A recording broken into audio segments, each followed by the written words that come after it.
Nepal, a tiny mountain nation wedged between India and China in South Asian region, is part home to the tallest mountain peak on earth, Mount Everest, and is also the land where Gautam Buddha, the Enlightened One, was born around the 6th century BC.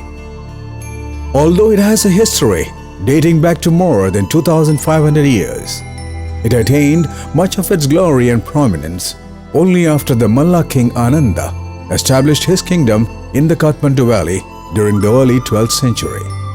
The nearly 550 years of Malla dynasty is considered to be the golden period of Nepal, which is centered around the Kathmandu Valley. The valley comprised of 3 royal kingdoms: Kathmandu, Kantipur, Patan, Lalitpur, and Bhaktapur, Bargaon. Among the 3, Bhaktapur was the most progressive and prosperous, as it had the geographical advantage of being the trade route between India and Tibet. Bhaktapur was also the capital of Nepal until the second half of the 15th century. A slow decline and decay afflicted the region during the late 18th century, when Narayan Shah defeated the Mallas and began establishing the Shah kingdom. The Great Nepal earthquake of January 1934 caused huge destruction in the valley. An estimated 126,355 houses were severely damaged. 80,893 buildings were totally destroyed and 8,519 people lost their lives during the quake. Notwithstanding all these calamities, the country is still a treasure house of traditional arts, heritage architecture, historical monuments, intricate craftwork, exclusive pottery and metalware, fabulous woven materials, mystic music, and above all, home to a vast number of uniquely styled pagoda-shaped temples. Due to its rich, unique and ancient arts and architecture, Bhaktapur was declared as a World Heritage Site by UNESCO in 1974, prior to which a project for restoration and conservation of buildings and monuments, either destroyed, damaged or decayed, was already underway. We will go into that later. For now, let's take a look at what Bhaktapur has to offer in terms of tourist interest.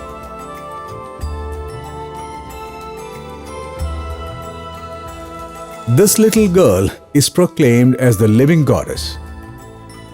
The 3-year-old child belonging to the Shakya community will be revered as a goddess until she attains puberty. Although she is allowed to live a normal life like children of her own age, she is called upon for divine interventions for the sick, for the suffering and the needy. People visit her house for her blessings. The Shrine. Bhaktapur celebrates around 79 festivals in a year, each varying from a day or 2 to 15 days or more. The Dashain festival is quite similar to the Indian Dasera festival, but lasts for 15 days. This takes place during the months of September-October and is dedicated to goddess Durga, and it symbolizes the triumph of good over evil. The streets come alive with color, music and festivity during the festival. Animal sacrifices are also made during this period.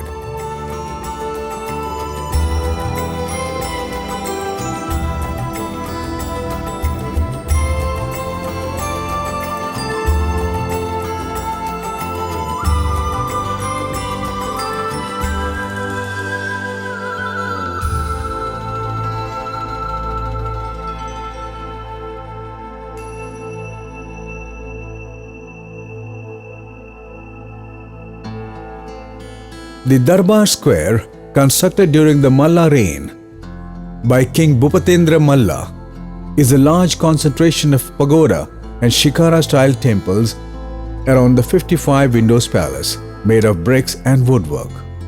The square is one of the most interesting and enchanting locations in the valley, owing to its numerous architectural marvels.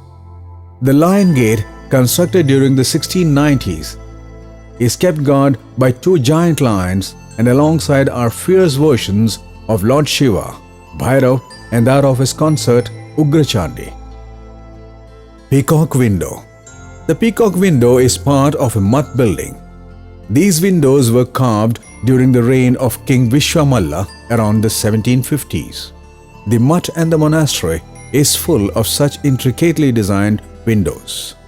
The Golden Gate, called Ludauka, is considered to be the world's most beautiful and richly molded gate of its kind. The door is surmounted by the figure of goddess Kali and Garuda, mythical man-bird, with two nymphs in attendance. Other intricately carved mythical figures adorn the fabulous gate erected during King Ranjit Malla's regime. It opens into the 55-window palace. On the tall pillar facing the Golden Gate is one of Nepal's greatest treasures, the statue of King Bhupatendra Malla. The statue was set up in 1753 by King Ranjit Malla, last king of Bhaktapur. King Bhupatendra's reign lasted from 1696 to 1722. During his reign, he completed construction of the 55-window palace, which was begun by his father, Jitamitra Malla. The monument remains even today. To the right and left of the Darbar, he erected stone images of Hanuman and Narasimha, and also constructed 99 courtyards. In the Mullah Chowk, he placed a golden door decked with images of gods. He was one of the most well-known of the Malla kings and was a great influence on art, culture and architecture of Nepal. Dattatreya Temple. Historically, the oldest settlement of Bhaktapur surrounds the Dattatreya Temple. It dates back to 1482, during the reign of King Yaksha Malla. Dattatreya is the combined form of the Trinity of gods, Brahma, Vishnu and Shiva. This temple too is guarded by two mighty warriors, Jayamalla and Patta. All the wood used in the construction of this temple is believed to have been taken from one single tree.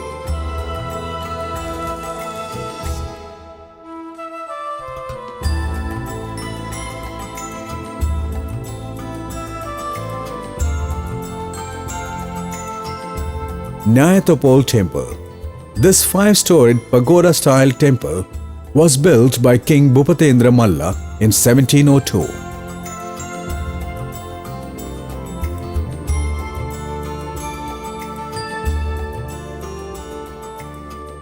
Each of the 5 levels are adorned by a pair of different figures, starting with 2 strong men, 2 elephants, 2 lions, 2 griffins, and a tiger and a lion goddess. This is one of the tallest pagoda-style temples of the entire Kathmandu Valley and is famous for its massive yet subtle workmanship.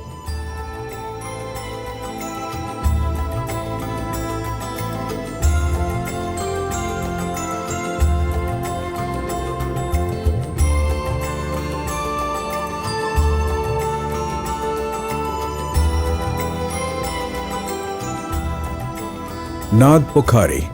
A door in the northeast corner of the outer court leads to the bathing pool of the Malla kings, the Nag Pokhari, constructed in the beginning of the 17th century by Jagattu Malla. Pratap Malla, after conquering Bhaktapur, carried away the head of the serpent to Kathmandu. Thereafter, Jitamitra Malla restored the pool and replaced the broken hood of the serpent with a gilded wooden one of the snake god Vasuki. The Golden Naga still maintains a watch on the waters coming through the conduits.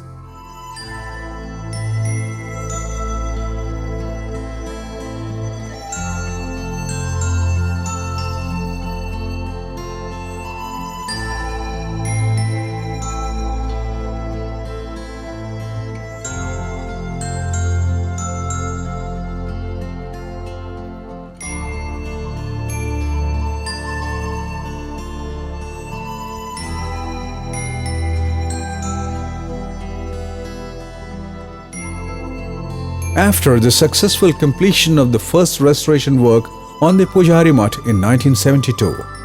A similar project on a much larger scale was jointly undertaken by the Government of Nepal and the Government of Germany. Two-thirds of the project cost was funded by the Government of Germany on a refundable loan basis. As no vital data or statistics were readily available, data sourcing and assimilation became a major part of the overall project until 1974.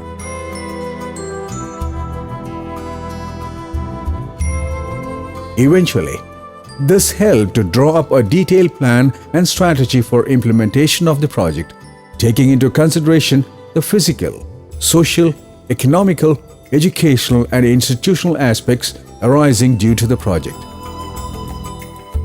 Data was gathered based on the monument, its location, pre-restoration survey, measurements and documentation of drawings, photographic survey and documentation, cost estimates, restoration, consolidation, prevention of deterioration, renovation and revaluation. The mammoth restoration work undertaken by the government was an economic booster, for it provided ample opportunities for all workforce, especially skilled craftsmen and artisans, to utilize their traditionally acquired skills for implementing a work of great national value and international recognition, which would simultaneously improve their socio-economic status on an ongoing and continuous basis by way of tourist inflow. From the vast number of temples which abound Bhaktapur, it's very evident that the people here are highly religious-centric and tradition-bound. In spite of all the orthodox systems and customs, the entire project was carried out without disturbing or altering the people's religious traditional values or sensibilities. The project successfully addressed the formidable question of amalgamation of the past with the present to attain the objective of conserving and restoring ancient historical marvels as best and for as long as humanly possible, and thereby provide a means for socio-economic progress to the people of Bhaktapur in Nepal.